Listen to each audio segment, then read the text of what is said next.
আচ্ছা, আজকে আমাদের পড়ানোর যে বিষয় সেটা হচ্ছে হায়ার ম্যাথ সেকেন্ড পার্ট।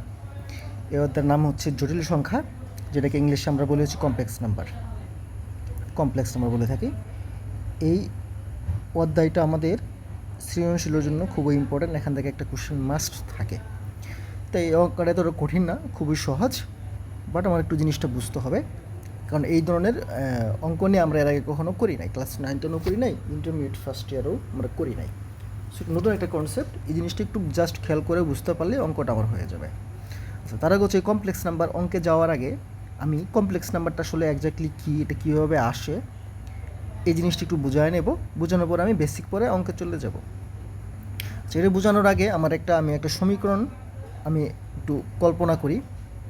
সমীকরণটা হচ্ছে যে এটা, যে x² - 5x + 6 = 0। এটা একটা দ্বিঘাত সমীকরণ।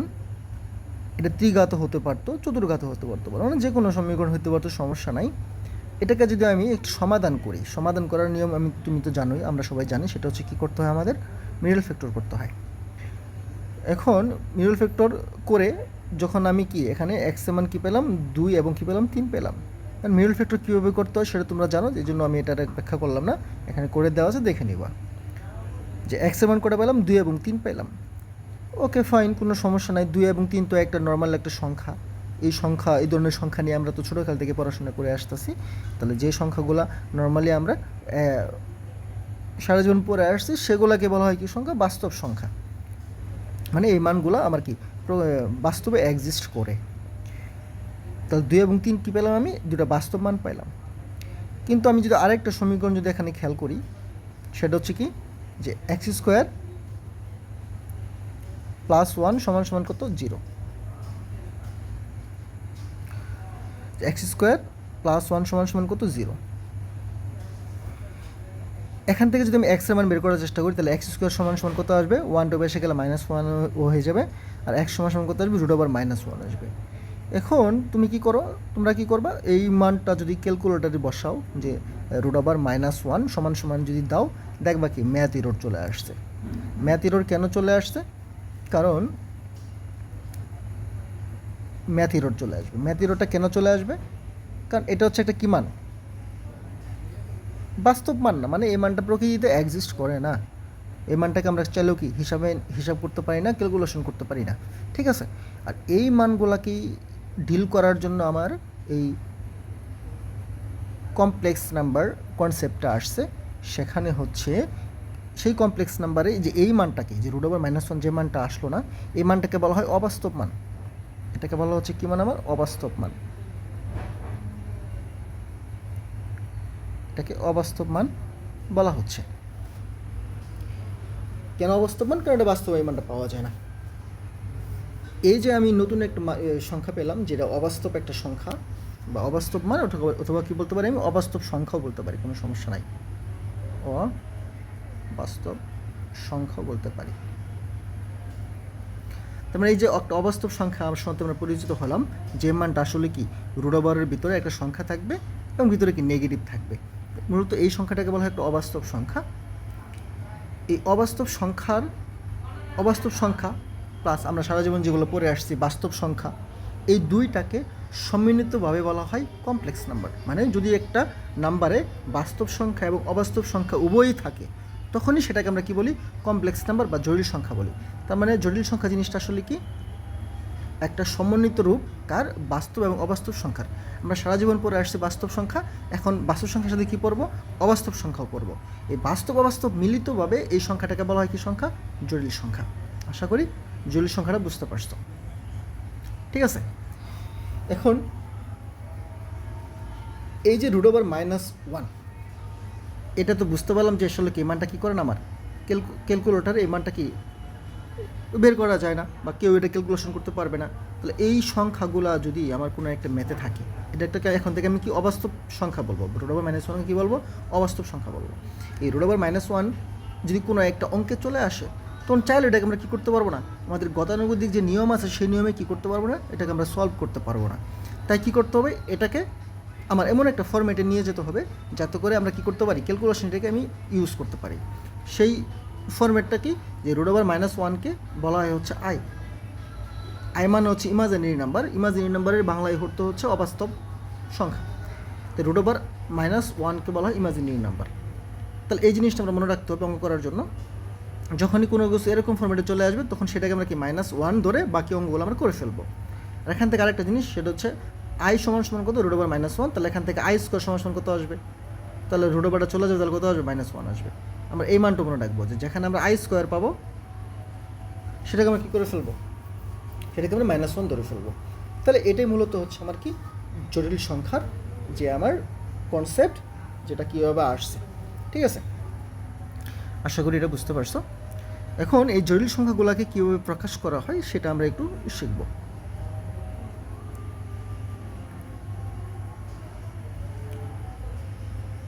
আচ্ছা, তাহলে এই জটিল সংখ্যাকে কীভাবে প্রকাশ করা হয় সেটাকে আমরা একটু বোঝার চেষ্টা করি। ঠিক আছে, এখানে এটাকে বোঝার আগে, কীভাবে প্রকাশ করতে সেটা বোঝার আগে আমি একটু গ্রাফ পেপারের দিকে তাকাবো। এখানে দেখো একটা গ্রাফ নিছি আমি, একটা হচ্ছে কি এক্স অক্ষ আর একটা হচ্ছে ওয়াই অক্ষ। আচ্ছা, এই এক্স অক্ষকে আমরা নর্মালি এক্স অক্ষের দিকে নর্মালি কি বাস্তব মান রাখা হয়, আর ওয়াই অক্ষের দিকে কীভাবে রাখা হয়, অবাস্তব মান বা কাল্পনিক মান রাখা হয়। তাই এক্স অক্ষটাকে বলা হয় বাস্তব অক্ষ আর ওয়াই অক্ষটাকে বলা হয় কাল্পনিক অক্ষ। এখন ধরো হচ্ছে আমি এই যে আমার এটা তো আমার কি একটা কার্তেশীয় স্থানাঙ্ক ব্যবস্থা, যেটা আমরা কি সরল রেখা অধ্যায়ে পড়ে আসছি বা বৃত্ত অধ্যায়ে আমরা এই জিনিসটা আলোচনা করে আসছি। ধরো আমি এই বিন্দুতে আমি যেতে চাই, তাহলে এই বিন্দুতে যাওয়ার জন্য কি করতে হবে, আমাকে এই এক্স অক্ষ বরাবর একটা মান অতিক্রম করা লাগবে, এখানে আসা লাগবে। দেন হচ্ছে আমি কোন দিকে যাব, আমি ওয়াই অক্ষ বরাবর যাব। এই যে এক্স অক্ষ বরাবর যতটুকু মান যাব সেই মানটাকে আমি বললাম কত, সেই মানটাকে আমি বললাম এক্স পরিমাণ গেলাম, এবং ওয়াই অক্ষ বরাবর কতটুকু গেলাম, আমি ওয়াই পরিমাণ গেলাম, গিয়ে এখানে এই পর্যন্ত আমি পৌঁছাইলাম। তাহলে এই বিন্দুর স্থানাঙ্ক কত হওয়া উচিত, এক্স কমা ওয়াই।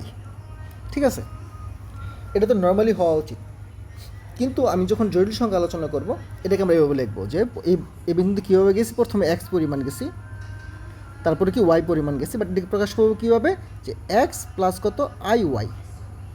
এই ওয়াইয়ের সাথে যে আই দিছি, কেন দিছি, কারণ ওয়াইয়ের যে মানটা এটা দেখো কাল্পনিক অক্ষ বা কি আমার ওই যে ইমাজিনারি নাম্বার পার্টে চলে গেছে, আর ওয়াই যে একটা কাল্পনিক মান সেটা বোঝানোর জন্য আমরা কী করছি, আগে একটা আই ইউজ করছি, আই মানে ইমাজিনারি নাম্বার। তার মানে এখানে এক্স হচ্ছে কি বাস্তব মান আর ওয়াই হচ্ছে কি মান, অবাস্তব মান। ওয়াই যে অবাস্তব মান কীভাবে বুঝলাম, ওয়াইয়ের সাথে আই আছে, তার মানে যার সাথে আই থাকবে সেটা একটা অবাস্তব মান। ঠিক আছে, তাহলে যে অবাস্তব সংখ্যা এভাবে প্রকাশ করা হয় যে এক্স প্লাস আই ওয়াই, যেখানে বুঝের মান হচ্ছে কত এক্স, 20 মান হচ্ছে ওয়াই।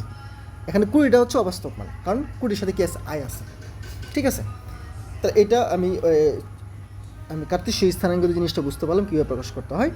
ঠিক আছে, এটা কার্তেশীয়, চাইলে এটা আমরা কি পোলার স্থানাঙ্ক প্রকাশ করতে পারি, সেটা পোলার স্থানাঙ্ক কীভাবে প্রকাশ করতে সেটা আমি বলবো, কোনো সমস্যা নেই। আচ্ছা, তো আমি এখানে বলে দিচ্ছি, সেটা হচ্ছে এটা তো আমি এভাবে গেলাম, প্রথমে এক্স অক্ষ বরাবর, পরে ওয়াই অক্ষ বরাবর, ওয়াই অক্ষ বরাবর গেলাম। এখন এই জিনিসগুলোকে আমার যদি ওই কার্তেশীয়তে যদি আমরা পোলারে যদি প্রকাশ করতে চাই, পোলারে প্রকাশ করার জন্য নিয়ম কী ছিল মনে আছে আমাদের, আর কমা থিটা। আর মানে কি, ওই যে বিন্দুতে ফাইনালি আমি পৌঁছাইছি সেটাকে আমি কীভাবে সরলরেখা পথে যাব, তাহলে কার্তেশীয়তে কি সেই পোলারে এভাবে যেতে হয়, এই মানটাকে কী বলা হয়, আর বলা হয়। এটা আমরা পড়ছি, সরলরেখাতে পড়ছি। আর কতটুকু অ্যাঙ্গেল করে গেছে, এটা থিটা অ্যাঙ্গেল করে গেছে। তার মানে এই জিনিসটাকে যদি আমরা পোলারে প্রকাশ করি তখন সেটা কী হবে, আর কমা থিটা হয়ে যাবে। তাহলে এখান থেকে আর এবং এক্সের মধ্যে একটা সম্পর্ক আছে, সেই সম্পর্কটা কি, যে এক্স সমান সমান কী আসে, আমাদের আর কস থিটা আসে। এটা চলে মুখস্থ করতে পারো অথবা বুঝে নিতে পারো। কীভাবে বুঝে আসে, তুমি এখানে কস থিটা সূত্র ফেলাও, মানে কস থিটা সমান সমান কী আসবে, কস থিটা সমান সমান হচ্ছে আমরা কি ভূমি বা অতিভুজ, ভূমি কত এখানে এক্স, অতিভুজ কত এখানে আর, তাহলে এক্স কত আসবে, এক্স হবে কত আমার আর কস থিটা। সেমভাবে আমি যদি ওয়াই বের করতে চাই, তাহলে ওয়াই তো লম্বের মধ্যে আছে, তাহলে লম্ব বাই অতিভুজের কার সমান, সাইন থিটার সমান। সাইন থিটা সমান সমান কি আমার লম্ব বাই অতিভুজ, লম্ব কত এখানে ওয়াই, অতিভুজ কত আর, দ্যাট মিনস এখানে কত আসবে ওয়াই, ওয়াই সমান সমান কত আর সাইন থিটা। তোমার এই জিনিসগুলো আমাদের মনে রাখতে হবে, এটা অঙ্ক করার জন্য খুবই কাজে লাগবে এই জিনিসগুলো, এই দুটো জিনিস মনে রাখবো আমরা। ঠিক আছে, তো এই জিনিসগুলো আমরা মনে রাখবো। এখন এটা তো আমি বুঝতে পারলাম যে আসলে আমার এই কার্তেশীয় স্থানাঙ্ক ব্যবস্থায় আমার হচ্ছে এই বাস্তব অবাস্তব মানগুলো কীভাবে রিপ্রেজেন্ট করতে হয়। এখন এটাকে যদি আমি এখন গাণিতিকভাবে প্রকাশ করতে চাই তাহলে আমি কীভাবে প্রকাশ করব। গাণিতিকভাবে প্রকাশ করার নিয়ম হচ্ছে যে প্রথমে কী করতে হয়, প্রথমে লিখতে হয় এক্স। এই যে এক্স এখানে লিখতেছি আমি, যে প্রথমে লিখতে কত এক্স, প্রথমে লিখতে এক্স, পরে কী দিতে হয় ওয়াই। ওয়াইয়ের সাথে আই দিলাম কেন? কারণ হচ্ছে প্রথম অংশটাকে বলা হয় বাস্তব অংশ, পরের অংশটাকে বলা হয় অবাস্তব অংশ। যখন বাস্তব অবাস্তব সম্মিলিতভাবে এটাকে বলা হয় জটিল সংখ্যা, আর জটিল সংখ্যা কী দ্বারা প্রকাশ করা হয়? জেড দ্বারা প্রকাশ করা হয়। তার মানে জেড সমান সমান কি এক্স প্লাস আই ওয়াই। তার মানে যেগুলো জটিল সংখ্যাকে আমি কি বলতে পারি? এক্স প্লাস আই ওয়াই আকারে প্রকাশ করতে পারি।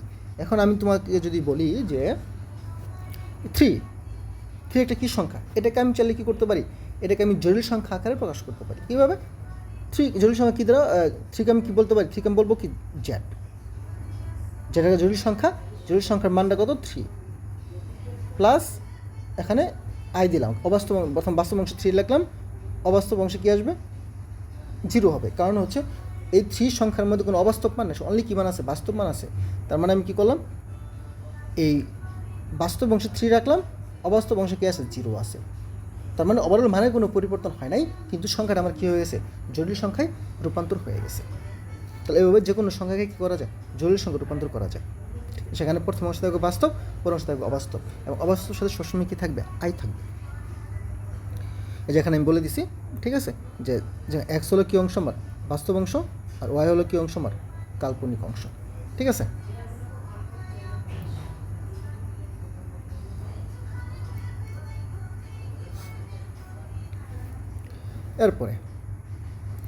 এরপর হচ্ছে এটাকে আরও বেশ উপায়ে প্রকাশ করে, সেটা হচ্ছে যে জেড সমান সমান কত? এক্স প্লাস জেড সমান সমান হচ্ছে আমার এক্স প্লাস আই ওয়াই, যেটা অলরেডি আমি বলে ফেলছি।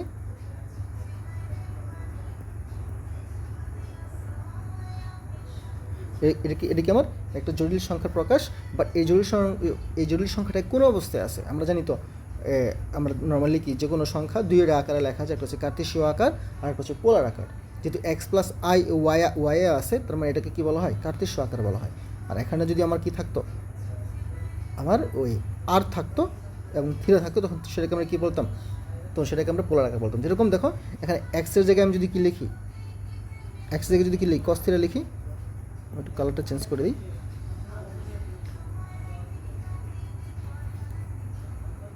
যদি আমি এক্সের জায়গায় কী লিখে আমি যদি কস থিটা লিখে দিই, সে এক্সের জায়গায় আর কস থিটা, এবং ওয়াইয়ের জায়গায় কী লিখি? আর সাইন থিটা লিখি। দেখো এখানে কিন্তু আর এক্স ওয়াই নাই। তাহলে এটাকে কী বলা হয়? এটা জটিল সংখ্যার প্রকাশ। বাট এখানে যেহেতু এক্স ওয়াইকে আমি কী করছি? আর থিটা দ্বারা রিপ্লেস করছি, তাই এটাকে আমরা কী বলবো? পোলার আকার বলবো। কী বলবো? পোলার আকার বলবো। ঠিক আছে। তার মানে আমি দুইটা আকার শিখলাম, একটা বলা হয় কার্তেশীয় আকার, একটা পোলার আকার। আরও একটা আকার আছে, সেটাকে হচ্ছে আকার বলতে আরও একটা ফরম্যাটে লেখা যায়, আরও সেটা হচ্ছে যেটা 3 নম্বর ফরম্যাট। যা এখানে আর থার্ড লাইনে কী করছে? এখানে আমি আর কমন নিয়েছি, কমনের পরের লাইনটা দেখো, সেটা হচ্ছে এখানে এই কস থিটা প্লাস যা আই সাইন থিটা আছে, cos theta plus i sine theta আছে, এটাকে সংক্ষেপে বলা হয় e to the power i theta. এটাকে কী বলা হয়? E to the power i theta. আর এটাও একটা বিজ্ঞানীর সূত্র বা একটা ম্যাথমেটিশিয়ানের সূত্র আকারে দিয়েছে, তার নাম হচ্ছে অয়লার। অয়লারে কি এই জিনিসটাকে e to the power i theta বলছে। এই অয়লারের সম্বন্ধে আমরা কি হায়ার ক্লাসে গিয়ে আবার শিখবো জিনিসটা, যখন আমরা ভার্সিটি লেভেলে যাবো তখন। এটাকে বলা হয় অয়লারের ফরম্যাট।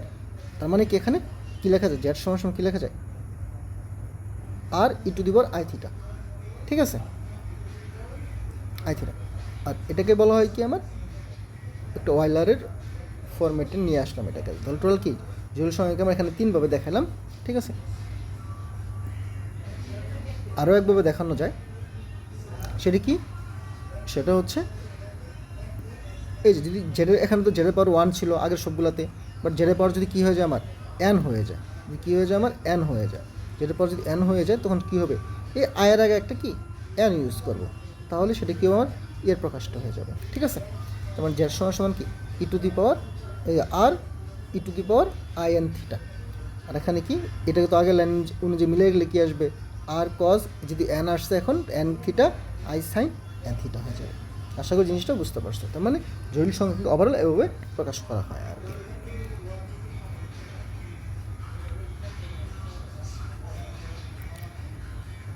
এরপরে জটিল সংখ্যার কিছু বৈশিষ্ট্য আছে, সেই বৈশিষ্ট্যগুলো আমার কী করতে হবে, একটু মনে রাখতে হবে। বৈশিষ্ট্যগুলো কী কী, সেটা হচ্ছে, ধরো আমি তো কিছু আগে দেখলাম যে একটা জটিল সংখ্যা কীভাবে প্রকাশ করা হয়, এক্স প্লাস আই ওয়াই দ্বারা প্রকাশ করা হয়, যেখানে এক্স হচ্ছে বাস্তব মান, ওয়াই হচ্ছে কি আমার অবাস্তব মান। এর অনুবন্ধী সংখ্যা, অনুবন্ধী মানে কি, যদি কখনো বলা হয় এই যে এই জটিল সংখ্যার অনুবন্ধী জটিল সংখ্যা কি, এই অনুবন্ধী কথার অর্থ হচ্ছে এই অবাস্তব সংখ্যার আগে একটা কি মাইনাস ইউজ করব, প্লাস থাকলে মাইনাস ইউজ করবো, মাইনাস থাকলে প্লাস ইউজ করবো। যেহেতু আমি জেডে কি এখানে প্লাস ইউজ করছি, তাহলে অনুবন্ধী কী ইউজ করতে হবে, এখানে এখানে আমার একটা মাইনাস ইউজ করতে হবে। ঠিক আছে, মানে এই এই আই যার সাথে থাকবে, আয়ের আগে কি চিহ্নের অপোজিট করে দেবো। ঠিক আছে, আর এটাকে বলা হয় এটা অনুবন্ধী। আর অনুবন্ধীকে কী দ্বারা প্রকাশ করা হয়, যেহেতু আমি জটিল সংখ্যাকে জেড দ্বারা প্রকাশ করছি, মানে জেডের অনুবন্ধীকে কী দ্বারা প্রকাশ করবো, জেড প্রাইম। এটা মনে রাখতে হবে। ঠিক আছে, যেরকম একটা এক্সাম্পল বলতেছি কি যে 2 + 3i, এটা একটা জটিল সংখ্যা, যে 2 + 3 একটা জটিল সংখ্যা, আর এর অনুবন্ধী কী আসবে, জেড প্রাইম। এটা কীভাবে লিখবো, যে 2 যে 3i, আয়ের সাথে 3 আইটা কি যেহেতু পরে আয়ের আগে কি প্লাস আছে, এখানে মাইনাস দিয়ে দিলাম, যে 2 - 3i। আবার দেখো এখানে কি আছে, জেড সমান সমান কি i + 1, তার মানে এখানে এর অনুবন্ধী কী আসবে, এর অনুবন্ধী কি 1-এর আগে মাইনাস দিব না, যার সাথে আই থাকবে তার আগে -1। এখানে আই আসতে কত শুরুতে, তাই আয়ের আগে কী আসবে, -1 হয়ে গেলো। এই হলো অনুবন্ধী সংখ্যা প্রকাশ করার নিয়ম আর কি। ঠিক আছে, এখন আরও এটা একটা বৈশিষ্ট্য চলে গেলো, আরও কিছু বৈশিষ্ট্য আছে। সেই বৈশিষ্ট্যগুলো কী কী, সেই বৈশিষ্ট্যগুলো হচ্ছে, এদিকে তাকে আমরা সেকেন্ডটা, যে দুইটা তুমি যদি কি জটিল সংখ্যা যদি যোগ করো, সরি যে মানে ও আমি কী বলছি, এখানে অনুবন্ধী দুটি জটিল সংখ্যা, কথার অর্থ হচ্ছে একটা জেড আর জেড প্রাইম, জেড আর দুটো অনুবন্ধী জটিল সংখ্যা যদি তুমি যোগ করো অথবা গুণ করো, যাই করো না কেন, তুমি রেজাল্টে কী পাবা, একটা বাস্তব সংখ্যা পাবা, মানে সেখানে অবাস্তব জিনিস থাকবে না। কীভাবে দেখো, এই যে এখানে একটা এক্সাম্পল নিছি, এই যে জেড কত আমার 2 + 3i, এর অনুবন্ধী কি জেড প্রাইম, কত কী আসবে, 3 এর আগে মাইনাস চলে আসবে, 3 আগে মাইনাস হয়। এবং যদি এটা যোগ করি, দেখো এই যে একটা যোগ করলাম, যদি এটাকে আমি যোগ করি, যদি এটাকে আমি যোগ করি,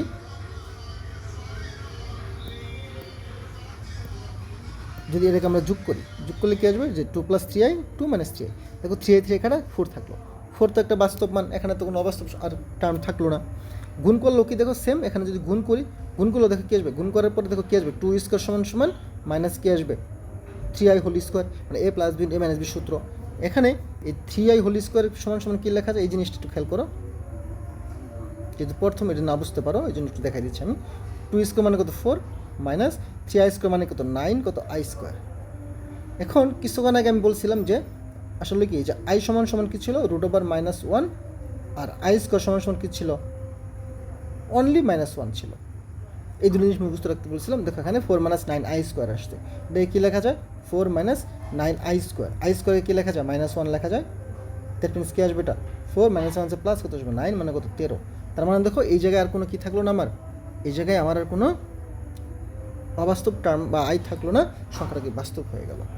ঠিক আছে, আচ্ছা আরও দুটো জিনিস আমরা মনে রাখবো, সেটা হচ্ছে ধরো আমি এখানে কী করছি, দুইটা জটিল সংখ্যা, এই একটা জটিল সংখ্যা, এই একটা জটিল সংখ্যা, মনে করো দুটো জটিল সংখ্যা কি আমার সমান, যদি সমান হয়ে থাকে তাহলে কী হবে, আমাদের সহগ সমীকৃতর যে কনসেপ্ট, সেই কনসেপ্ট অনুযায়ী যে বাস্তব অংশ সমান হবে, এই অবাস্তব অংশ সমান হবে। ঠিক আছে, আচ্ছা আর যে কোনো বাস্তব সংখ্যাকে কী করা যায়, আমার জটিল সংখ্যা আকারে প্রকাশ করা যায়, এটা অলরেডি আমি দেখাই ফেলছি। আমি যদি বলি এখানে 4কে কী রাখা যায়, 4কেও চাইলে জটিল সংখ্যা আকারে লেখা যাবে। কীভাবে, 4-এর বাস্তব মান কত আমার 4, এর অবাস্তব মান কত আসবে 0, মানে এখানে অবাস্তব অংশ নাই। তার মানে যেগুলো সংখ্যাকে কী করা যায়, আমার ওই জটিল সংখ্যা আকারে প্রকাশ করা, যে কোনো বাস্তব মানকে জটিল সংখ্যা আকারে প্রকাশ করা যায়। অর্থাৎ এখানে কত 4-এর জায়গায় x লিখতে পারি, আর y-এর জায়গায় কত 0, এখানে i-এর জায়গায় কত আসবে i। এটা হচ্ছে একটা নর্মাল একটা আমার ফরম্যাট, এগুলো মনে রাখতে হবে অঙ্ক করার জন্য, এগুলো আমার কাজে দিবে, এগুলো সরাসরি আমার লাগবে না, বাট অঙ্ক করার জন্য এগুলো কাজে দিবে। আশা করি বুঝতে পারছো। এরপর আমরা আরও কয়েকটা জিনিস শিখবো আজকে, সেটা হচ্ছে মডুলাস ও আর্গুমেন্ট। মডুলাস জিনিসটা কি, মডুলাস মানে হচ্ছে ওই যে কিছুক্ষণ আগে আমি যে করছিলাম, যে দুইটাই দেখাইছিলাম, কি দেখাইছিলাম, যে একটা একটা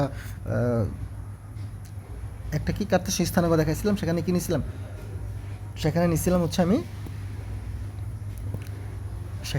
আমি কি একটা বাস্তব অক্ষ নিয়েছিলাম, বা এক্স অক্ষ নিয়েছিলাম, আর একটা কি ওয়াই অক্ষ নিয়েছিলাম। যেখানে এক্স অক্ষটাকে আমরা কি বলছি, বাস্তব অংশ, আর ওয়াই অক্ষটাকে কি বলছি, কাল্পনিক অক্ষ বা ইমাজিনারি অক্ষ। সেখানে একটা বিন্দু কীভাবে পাইছিলাম আমি, এক্স অক্ষ বরাবর এক্স পরিমাণ গেছিলাম, ওয়াই অক্ষ বরাবর ওয়াই পরিমাণ গেছিলাম। যেহেতু ওয়াই অক্ষ তো এখানে কাল্পনিক অক্ষ, তাই ওয়াইয়ের সাথে কত আসবে, আমার একটা ইমাজিনারি নাম্বার আসবে, আই চিহ্নটা আসবে। আর বাস্তব অংশ শুরুতে থাকবে এক্স প্লাস আই ওয়াই। এই হচ্ছে এই বিন্দুর অবস্থান। এখন এটাকে যদি আমরা কী করি, পোলার স্থানকে নিয়ে যাই। পোলার স্থানক মানে কি, এই দূরত্বটা কী দ্বারা প্রকাশ করতে হবে, আগে ছিল কি এক্স কমা ওয়াই, এখন কী হবে এটা আর কমা থিটাতে। যে আর কমা থিটাতে যদি নিয়ে যাই, তাহলে এই আর কে বলা হয় মডুলাস। এই আর কি বলা হয়, এই আরটাকে বলা হয় মডুলাস, আরটাকে বলা হয় মডুলাস। আর এই থিটাটাকে বলা হয় কি আর্গুমেন্ট, থিটাকে বলা হয় আর্গুমেন্ট। এই দুইটা আমাদের সবসময় মনে রাখতে হবে। আর মান হচ্ছে মডুলাস, থিটা মান হচ্ছে আর্গুমেন্ট। এখন কিছুক্ষণ আগে এই যে এখানে আর তো আরের প্রকাশটা কীরকম ছিল, এখানে আর ছিল আমার এই যেটা আর থিটা ছিল এখানে। তাহলে এখানে আর কীভাবে বের করবো, পিথাগোরাসের সূত্র অনুযায়ী কি আর সমান সমান কী আসবে, এখানে আর সমান সমান আসবে হচ্ছে রুট ওভার কত এক্স স্কোয়ার বাই কত ওয়াই স্কোয়ার। তার মানে যদি কখনও আমার কোনো একটা জটিল সংখ্যার মডুলাস বের করতে বলে, তাহলে রুট ওভার কী আসবে, যে x square plus y square. আর আর্গুমেন্ট কীভাবে আসবে, আর্গুমেন্ট থিটা সমান সমান কি, এখানে কী আসবে, থিটাটা বের করবো টেনের সূত্র দিয়ে। আমরা জানি কি টেন থিটা সমান সমান কি জানি, টেন থিটা সমান সমান জানি হচ্ছে আমরা, যে টেন থিটা সমান সমান জানি হচ্ছে লম্ব বাই ভূমি, মানে ওয়াই বাই এক্স। তার মানে এখানে থিটা কত আসবে, থিটা সমান সমান হচ্ছে আমার tan inverse Y by X আকার আসবে, যেটা আমি এই জায়গায় অলরেডি লিখছি আর কি। ঠিক আছে, এই জায়গায় লিখছি, এটা এখানে সুন্দর করে বলা আছে। ওকে, মডুলাস হচ্ছে আমার আর আর্গুমেন্ট হচ্ছে থিটা। এগুলো বের করার নিয়ম হচ্ছে কীভাবে, ওই চিত্র থেকে বের করতে হয় জিনিসগুলো। ঠিক আছে, এগুলো মুছে দিলাম যে তুমি পরবর্তী সময় নোট করতে সুবিধা হয় এটা। আচ্ছা, এখন ধরো এই যে এখন হচ্ছে এই মানগুলো কীভাবে বের করবো, ধরো আমার তো যে কোনো জটিল সংখ্যা দেওয়া থাকবে। কীভাবে দেওয়া থাকবে, যে দেখো জটিল সংখ্যা মানে কি, যার সমান সমান এক্স প্লাস আই ওয়াই, প্রথমে বাস্তব মান থাকবে, অবাস্তব মান থাকবে। তাহলে আমি এখান থেকে সরাসরি যদি কি মডুলাস বের করতে বলে কীভাবে বের করবো, বের করার নিয়ম খুবই সহজ। সেটা কী করবো আমি, সেটা হচ্ছে ওই যে বাস্তব মানটাকে স্কোয়ার করব, অবাস্তব মানটাকে স্কোয়ার করব, করে রুট ওভার করে দেবো, আমার কি চলে আসবে, মডুলাস চলে আসবে। আর আর্গুমেন্ট কীভাবে বের করবো, যে টেন ইনভার্স বের করবো কার, অবাস্তব মানকে বাস্তব মান দ্বারা ভাগ করব। ঠিক আছে, এখানে এটাকে মডুলাস ইউজ করবা, এখানে মডুলাস চিহ্ন ইউজ করে দিবা। কারণ হচ্ছে এই ওয়াই বাই এক্স, এখানে তো ওয়াই তোমার এই পাশে থাকতে পারে, এই পাশে থাকলে কী হবে, আমার ওয়াই কি মানে এই পাশে আসলে কী আসবে, আমার এক্সটা নেগেটিভ আসবে। এবার আসলে কী হবে, আমার এক্স ওয়াই উভয় নেগেটিভ আসবে। এখানে আসলে কে নেগেটিভ আসবে, এখানে ওয়াই নেগেটিভ আসবে। এখানে এক্স ওয়াই পজিটিভ হতে পারে, নেগেটিভ হতে পারে। কারণ এর কোন চতুর্ভাগে থাকবে আমি জানি না, যে কোনো চতুর্ভাগে থাকুক না কেন, প্লাস মাইনাস যাই আসুক না কেন, এখানে হলো কি মান ইউজ করবো, আমরা ধনাত্মক মান ইউজ করবো। যে মডুলাসের যে ওয়াই এক্সের জায়গায় সবসময় ধনাত্মক মান দিয়ে মানটা আমি বের করবো, এবং এই মানটা আসবে একটা সূক্ষ্মকোণ। এই মানটা কী আসবে, একটা সূক্ষ্মকোণ আসবে। হ্যাঁ, মানটা আসবে একটা সূক্ষ্মকোণ, একটু মনে রাখতে হবে। হ্যাঁ, এই মানটা একটা সূক্ষ্মকোণ আসবে, থিটা কোণটা। এখন আমাদের পরীক্ষায় যদি আমাদের এই মানটা দুইভাবে বের করতে বলতে পারে। একটা হচ্ছে কি বলে, যে আর্গুমেন্ট বের করো। আর্গুমেন্ট বের করতে বললে সবসময় কী করতে হবে আমি বলে দেবো, বাট এই আর্গুমেন্টকে মানে আমাদের দুই প্রকার। একটা হচ্ছে মুখ্য আর্গুমেন্ট, একটাকে বলা হয় কি আর্গুমেন্ট, সাধারণ আর্গুমেন্ট বা মুখ্য আর্গুমেন্ট। আর একটাকে বলা হয় কি, সরি, একটাকে বলা হয় মুখ্য আর্গুমেন্ট, আর একটাকে বলা হয় গৌণ আর্গুমেন্ট। এখানে বলা নাই, সেটা হচ্ছে কি, একটাকে বলা হয় কি মুখ্য আর্গুমেন্ট,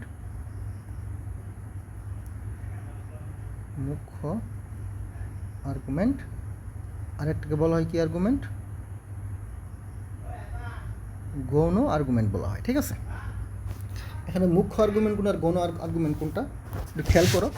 ধরো আমি কী করলাম, ধরো ছক কাগজ, ধরো আমি এই জায়গায় আসলাম। আমাকে ধরো আমি একটা জটিল সংখ্যা বললো, জটিল সংখ্যা কত বললাম, আমি বললাম জেড সমান সমান বললাম হচ্ছে ধরো আমি বললাম -3 প্লাস বললাম 4i। তাহলে এটাকে তুমি যদি গ্রাফ পেপারে ড্র করো তাহলে দেখো কী আসবে, যে এক্স অক্ষ বরাবর এক্সের নেগেটিভ দিকে 3 পরিমাণ আসা লাগবে, দেন ওয়াইয়ের পজিটিভ দিকে কত যাওয়া লাগবে, 4 পরিমাণ যাওয়া লাগবে, ঠিক আছে। তাহলে এই বিন্দুর স্থানের কত আসবে, -3,4। দ্যাট মিনস এখানে এক্সের মান কত, এখানে এক্সের মান হচ্ছে -3, ওয়াইয়ের মান কত আমার 4। তোমার যেহেতু সেকেন্ড কোয়াড্রেন্টটা আছে, ঠিক আছে 4।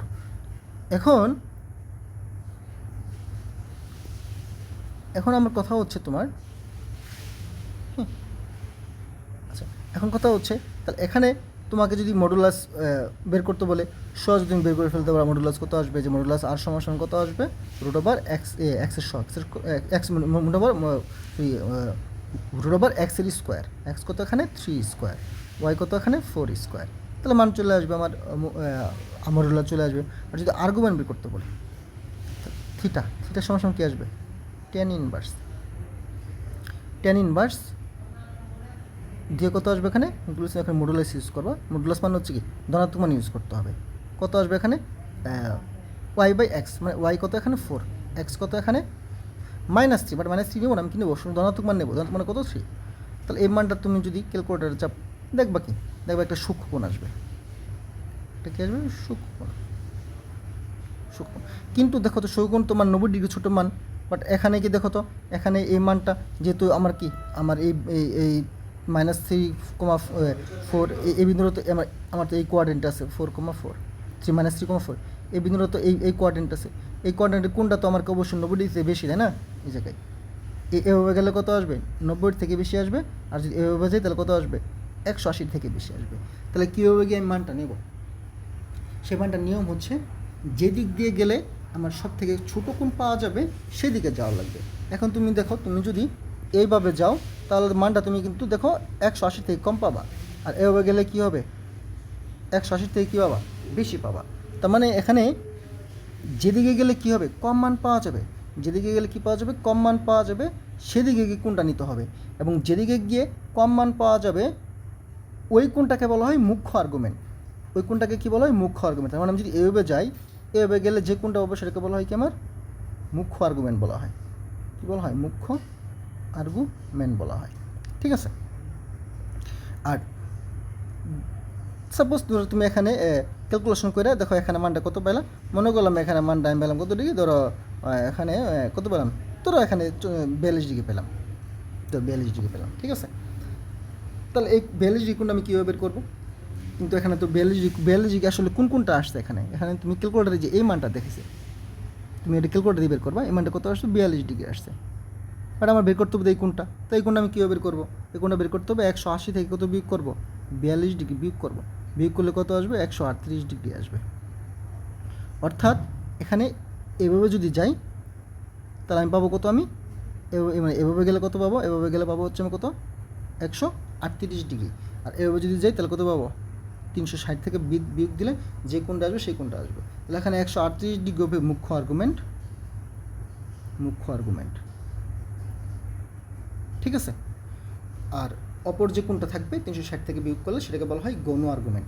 কিন্তু আমার পরীক্ষা যদি কখনো বলা হয় যে আর্গুমেন্ট বের করো, আর্গুমেন্ট বের করতে বললে আমি সবসময় কী করবো, মুখ্য আর্গুমেন্টটাই বের করবো, ঠিক আছে, গৌণ আর্গুমেন্ট না, অনলি মুখ্য আর্গুমেন্ট। মুখ্য আর্গুমেন্ট বললে মুখ্য আর্গুমেন্ট, শুধু আর্গুমেন্ট বললেও কি আমার বের করবো, মুখ্য আর্গুমেন্টই বের করবো। আর যদি কখনো বলা হয় গৌণ আর্গুমেন্ট তখন সেটা স্পেশাল কেস, সেটা আমি কী করবো, মুখ্য আর্গুমেন্টই বের করবো, দেন কী করবো 360 থেকে বিয়োগ করে ওই মানটা আমি বের করে দেবো। আশা করি জিনিসটা বুঝতে পারছো। এখন আমি কয়েকটা এখন এই জিনিসটাকে এই জিনিসটাকে আমি যদি প্রতিটা কোয়ার্ডেন্টেই বা চারটা যে আমার কোয়ার্ডেন্ট আছে, চারটা কোয়ার্ডেন্টে যদি হিসাব করি তাহলে কোনটা এরকম আসবে, দেখো, ঠিক আছে। ধরো আমার যদি কখনো প্রথম কোয়ার্ডেন্টে থাকে কোনটা যদি আমার কি থাকে, বা আমার যে মানটা সে মানটা প্রথম কোয়ার্ডেন্টের মান, এখানে মান কত হইতে পারে, তো এখানে মান আমি বললাম কি এক্স অক্ষের দিকে কতটুকু গেছি, ধরো এক্স অক্ষের দিকে আমি গেলাম কত ধরো এক্স অক্ষের দিয়ে গেলাম হচ্ছে আমি কত গেলাম ধরো ওয়ান, ধরো গেলাম √3 পরিমাণ গেলাম, √3 পরিমাণ গেলাম। ওয়াই অক্ষের দিয়ে কতটুকু গেলাম, ধরো এটা আমি গেলাম 1 পরিমাণ গেলাম, 1 পরিমাণ গেলাম। ঠিক আছে, তার মানে এখানে এই বিন্দুর স্থানাঙ্ক কত আমার √3,1। এখানে এক্সের মান পজিটিভ, ওয়াই এর মান পজিটিভ, আমরা ফার্স্ট কোয়ার্টার হিসাব করতেছি। এখন যদি এখানে আমি যদি থিটা মানটা যদি এখানে বসায় দেখবা এই মানটা কত আসবে, এই মানটা তোমার 30 ডিগ্রি আসবে, অর্থাৎ এই কোণটা কত ডিগ্রি আসবে আমার 30 ডিগ্রি আসবে। ঠিক আছে, আর আমি তো এটার তো মডুলাস বের করতে পারবো, মডুলাসটা মেলা দেবে বললাম না, মডুলাস কীভাবে বের করতে হয় বলে দিয়েছি। রুট ওভার কী করতে হবে, যে √3² প্লাস কত হবে 1², যা আসবে সেটাই। ঠিক আছে, এটা আমার কি আমার মডুলাস। কিন্তু আমি মডুলাস তো সহজে বের করতে পারবো, মডুলাস নিয়ে আমার কোনো কথা না, আমার কথা হচ্ছে আর্গুমেন্ট বের করা নিয়ে। পরীক্ষা তুমি আর্গুমেন্ট বের করা নিয়ে চ্যালেঞ্জে পড়বা। তাহলে এখানে কত পেলাম আমি 30 ডিগ্রি পেলাম। এখন তার মানে এভাবে গেলে আমি 30 ডিগ্রি পাবো, বাট যদি এভাবে যাই, এভাবে গেলে কত পাবো 360 থেকে কি 30 বিয়োগ করতে হবে, তার কত আসবে 330 ডিগ্রি আসবে। তার মানে এখানে মুখ্য আর্গুমেন্ট কত, এখানে মুখ্য আর্গুমেন্ট হবে আমার, মুখ্য আর্গুমেন্ট কত হবে, মুখ্য আর্গুমেন্ট হচ্ছে আমার 30 ডিগ্রি, আর গৌণ আর্গুমেন্ট কত আসবে সেটা হবে 330 ডিগ্রি।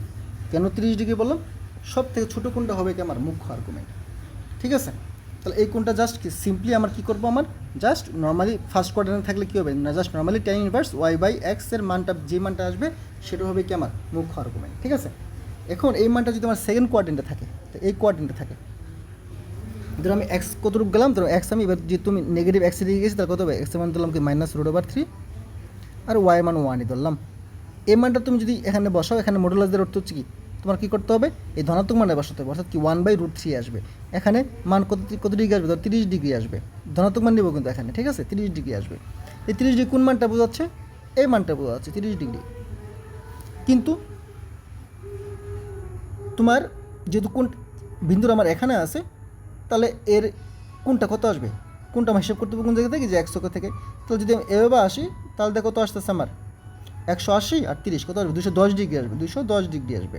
আর তুমি যদি এভাবে যাও তাহলে কত আসবে, এটা 150 ডিগ্রি আসবে।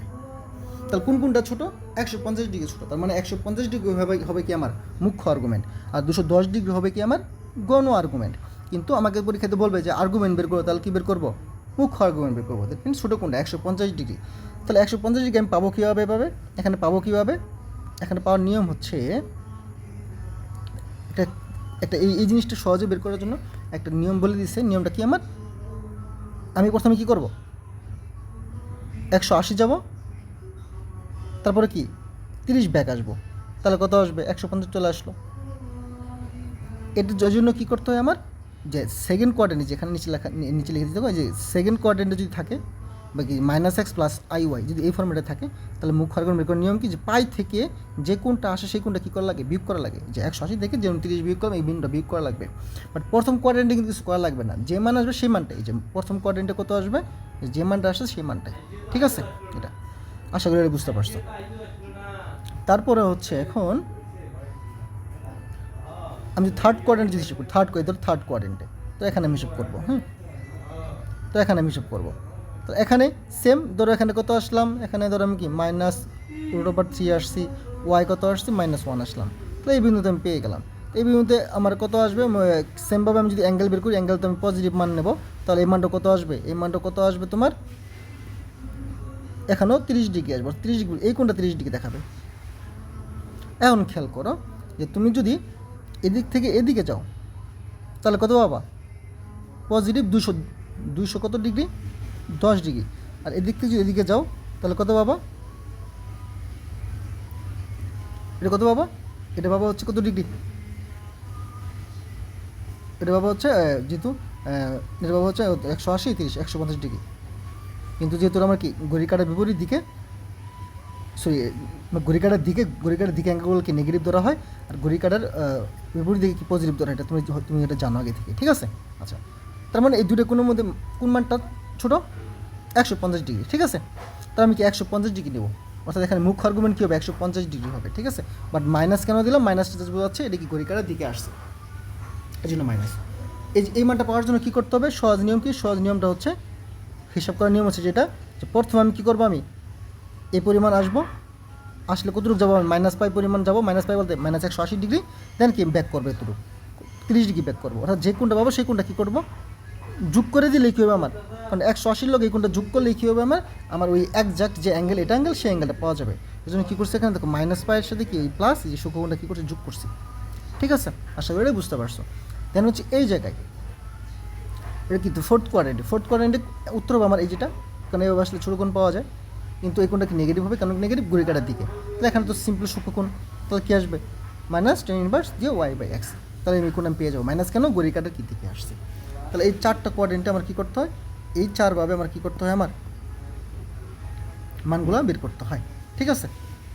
এই যে যদি কখনো প্রথম কোয়াড্রেন্টে, তাহলে কি প্রথম কোয়াড্রেন্টে থাকলে কী হবে? জাস্ট মুখ্য আর্গুমেন্ট কীভাবে বের করবো? জাস্ট tan−1 দিয়ে ওই যে পজিটিভ যে মান নেবো, সেই মানটা নিলেই আমার মুখ্য আর্গুমেন্ট চলে আসবে। দেন যদি সেকেন্ড কোয়াড্রেন্টে থাকে তাহলে কী আসবো? প্রথমে 180 পরিমাণ যাব, গিয়ে কী করবো? বিয়োগ করে দেবো সেই সূক্ষ্মকোণটা। তৃতীয় কোয়াড্রেন্টে থাকলে কী করবো? আমি প্রথমে -π পরিমাণ যাব, মানে -180 পর্যন্ত যাবো, দেন কী করবো? সূক্ষ্মকোণটা আমি যোগ করে দেবো। দেন ফোর্থ কোয়াড্রেন্টে কী করবো? জাস্ট ঘড়ি কাটার দিকে যতটুকু যাবো সেটা কীভাবে পাবো? tan−1 ওই সেই মানটাই, তো আগে একটা মাইনাস ইউজ করবো। আশা করি তুমি বুঝতে পারছো। এই বেসিকগুলো আগে একটু ভালো করে পড়ো, পড়ার পরে জিনিসগুলো নোট করো, নোট করা শেষ হয়ে গেলে আমি কালকে এগুলো রিলেটেড অঙ্ক দেখাই দিব। ঠিক আছে, আজকে ম্যাথ এতটুকুই। ধন্যবাদ তোমাকে।